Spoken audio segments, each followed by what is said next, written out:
Well, hello to the future. Gabriel Saint here, writer, director, artist working out of Los Angeles, California. And today we're doing an automatic drawing. You might be asking yourself, what is an automatic drawing? Well, that's a good question. An automatic drawing could be interpreted a few different ways, but the philosophy is that I'm not going to try and dictate the end product of the drawing. I'm not drawing anyone in particular. And maybe you've seen movies where psychics close their eyes and they draw the answer to a murder or something, but it's very similar to that. But instead, I'm going to lightly control the pencil in a fluid fashion, drawing a line in a way that I draw maybe a signature. We're going to be using 3 tools: a soft charcoal pencil, a gum eraser, and a paper towel. So the first thing I'll do is I'm going to lay down some lines on the sheet of paper in a general shape of a face. And I'm going to actively avoid judging. I'm going to feel frustration throughout the process when I anticipate a line should go a certain way and it doesn't. Every time I feel that frustration or that little bit of anger or that little bit of self-doubt, I'm going to actively kind of release it. And that way I'm not editing the drawing while I'm drawing it. And I can kind of just allow the drawing to reveal itself to me almost like an improvised performance. So what we'll do is I'm going to just start by holding the pencil in kind of an uncomfortable fashion. Maybe start with an eye shape here, another eye shape here, maybe like what could be an eyebrow, down the bridge of a nose here. Again, I'm purposely not controlling the pencil too much, and I want it to kind of surprise me when it goes in certain areas. Like, I definitely want to make certain moves, and I make similar line drawings, but I'm not drawing a certain person. I'm not even kind of focusing on the drawing as a whole or what the person would look like. And I'm kind of doing 2 things. I'm kind of just looking at the image as a large composition on the paper, and I'm kind of looking at each little detail. But what I'm actively avoiding is like scrutinizing the face. Like, is it the right place? Is it the right dimensions? I don't want to think about any of those things. And I also want to move the pencil in a way that's a bit awkward, but also like natural, like I might write my signature. And if you could see, there's a bit of a face there now. So what I'm going to do is reiterate some of these areas that I like, maybe some pupils, a tear, another pupil, a tear. We're going to put some high contrast area where we want our eyes to focus. So in the line with the pupils. And these dark areas here on the outside are perhaps ear canals, maybe under the ear. You can kind of imply that. And a lot of what we're doing in this style of drawing is just kind of implying things rather than like fully rendering them out. And what that does, it allows a lot of the drawing and the realization of the image to take place inside the viewer's imagination rather than me having to do all the work. It makes you have to do some of the work. So now what I'll do is I'm going to take a paper towel here, and I'm just going to smudge around these darker areas, and I'm going to follow the lines that I've kind of already established. That way the smudging feel was a bit intentional. It's kind of following the framework that we've already established. Repetition legitimizes when it comes to art or music or anything like that. If you do something once, it's an accident. You do something 2 or 3 times, it's a creative decision. So when I smudge it around like this, you'll see that it brings out some gray areas because I'm using that soft charcoal pencil. Kind of add some dimensionality to the image. It kind of gives it a little bit of a third dimension, a little bit of a 3D effect. So now what I'm gonna do is I'm gonna take this gum eraser, and these gum erasers are great because they don't leave behind like eraser dust like a regular eraser might.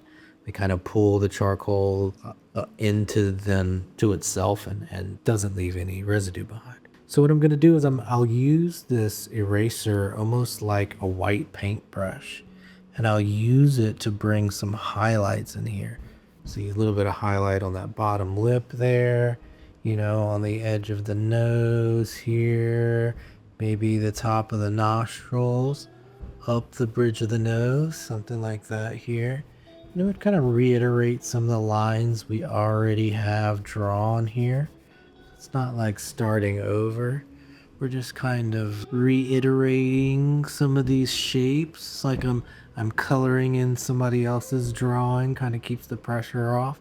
And again, I'm at this point I'm not even worried about the face or what it looks like or the proportions. I'm just trying to stay inside the lines, you know. And at some point it's like I might take a look back and say a bridge of a nose might need a highlight, or you know, really what I want to do is just keep my focus on the eyes, the nose, and the mouth, and kind of let the drawing kind of induce the image out of the viewer's imagination and not do too much of the work myself. So I'm still just using the eraser in this reductive way where I'm pulling charcoal to kind of give it the impression of almost like a white paint. So what I'm going to do here now is I'm going to use a smudging stick here.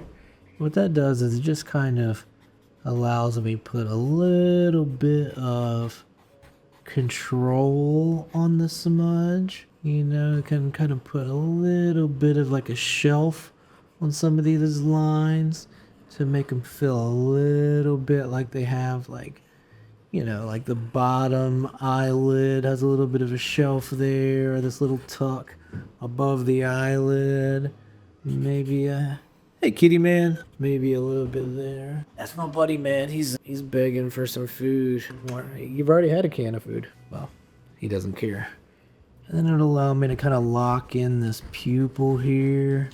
Again, when you start to blend, you get some gray area, but you also lose some of the darkest areas. It does create a little bit of the illusion of shading. Oh, poor buddy. So I have this electric eraser, and it pulls out some highlights really nicely. So what I'm gonna do is I'm gonna use it to kind of pull out some highlights. The eyes here.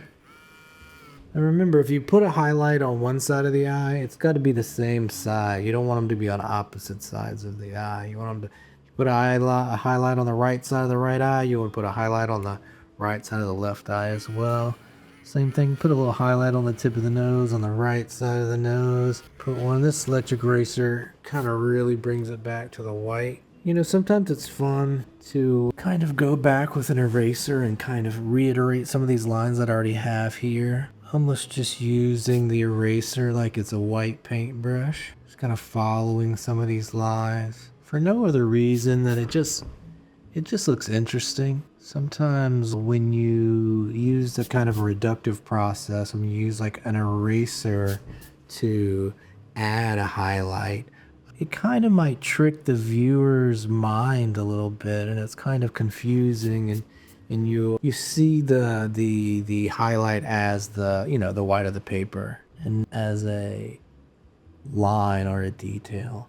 So when you use the white of the paper as a line or a detail, it has a strange effect. But yeah, I encourage you to try that. Like smearing around a little bit your charcoal with a piece of paper towel and using your eraser as almost like white paint. So I think that's it for now. I could go a lot further and bring out a lot more details, but I don't want to overwork the guy here. What do you think about him? What do you think his name is? This is my buddy who's making all the rackets. He's meowing. Meow, meow, meow. He's already had one can of wet food, but one time I gave him a second can of wet food just because I loved him. And now every day he thinks if he whines enough, that special can of that second breakfast, that second dinner, that second can of wet food will come. Mwah.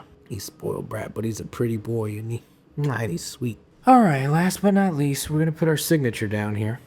I want to remind you to like and subscribe and comment and try this at home. I'd love to hear how it went for you. I'd love for you to come join the Discord and share some of your pictures with me. What I'm gonna do is I'm gonna put my signature here. I'm gonna try to put it at equal distance from the bottom and the side of the canvas. So let's go ahead and do it maybe right here. And there we have it. Well, I appreciate you being here. You could be anywhere in the world, but you're here with me, and I appreciate that. And I want to remind you, if you're dealing with some bullshit in your life, some drama from your mama, conflict from work, conflict from your personal life, conflict from friends, you can draw a face about it. You can write a book about it. You can paint a picture about it. You can shoot a movie about it. But I'm encouraging you to take all that negativity and spread it throughout your artwork. Don't take it out on yourself. Don't take it out on your community. Don't take it out on your loved ones. Take it out on art. Thank you so much for being here. Take care of yourself. Be gentle with yourself and the world. Like, subscribe, follow, comment, join the Discord, click the bell, whatever your preference is for your social media. Click or drag or ring, smash. All right, thank you. See you next time.